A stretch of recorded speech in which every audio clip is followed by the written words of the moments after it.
Dans un premier temps, je veux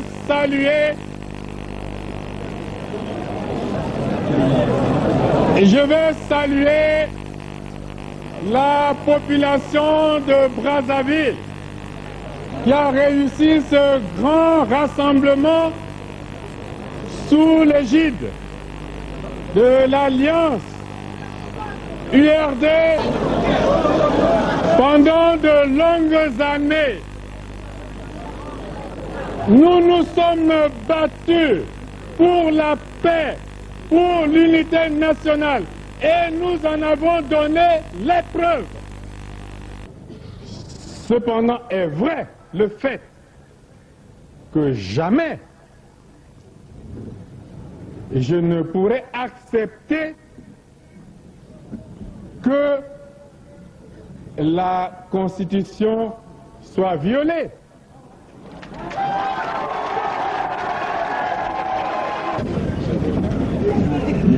Et aujourd'hui, je dois dire solennellement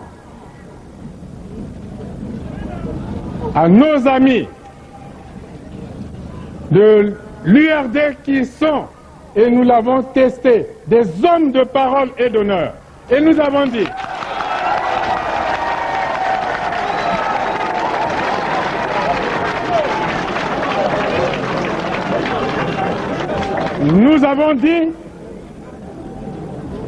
que tant que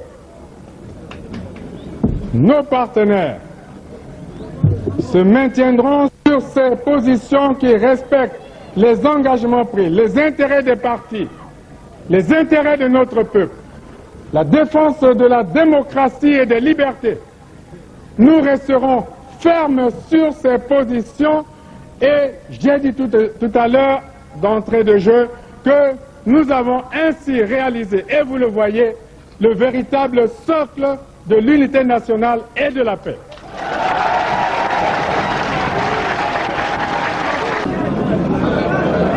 J'insiste pour dire que lorsque la Constitution est violée, les démocrates ne doivent pas l'accepter.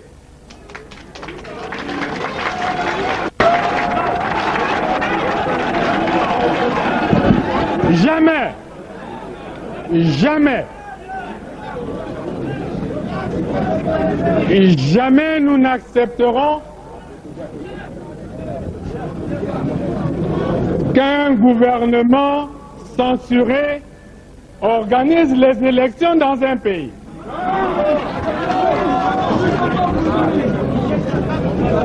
Et nous prenons l'opinion internationale à témoin. Jamais,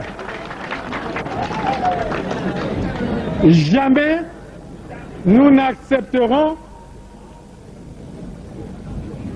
que soient organisées des élections hors la loi.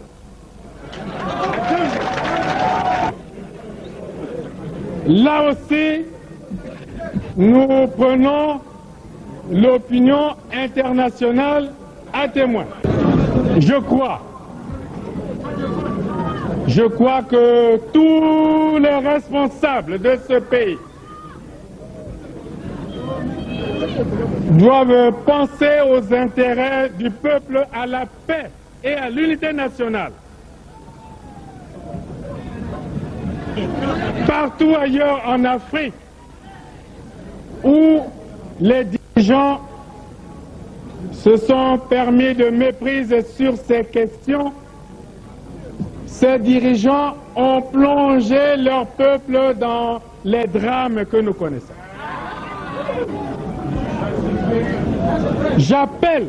Je lance un appel à tous les dirigeants de ce pays, au président de la République,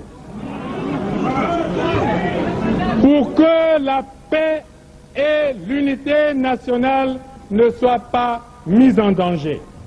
Je lance un appel au président de la République pour que nous sauvions la Constitution, pour que nous sauvions la démocratie et pour que nous sauvions la paix.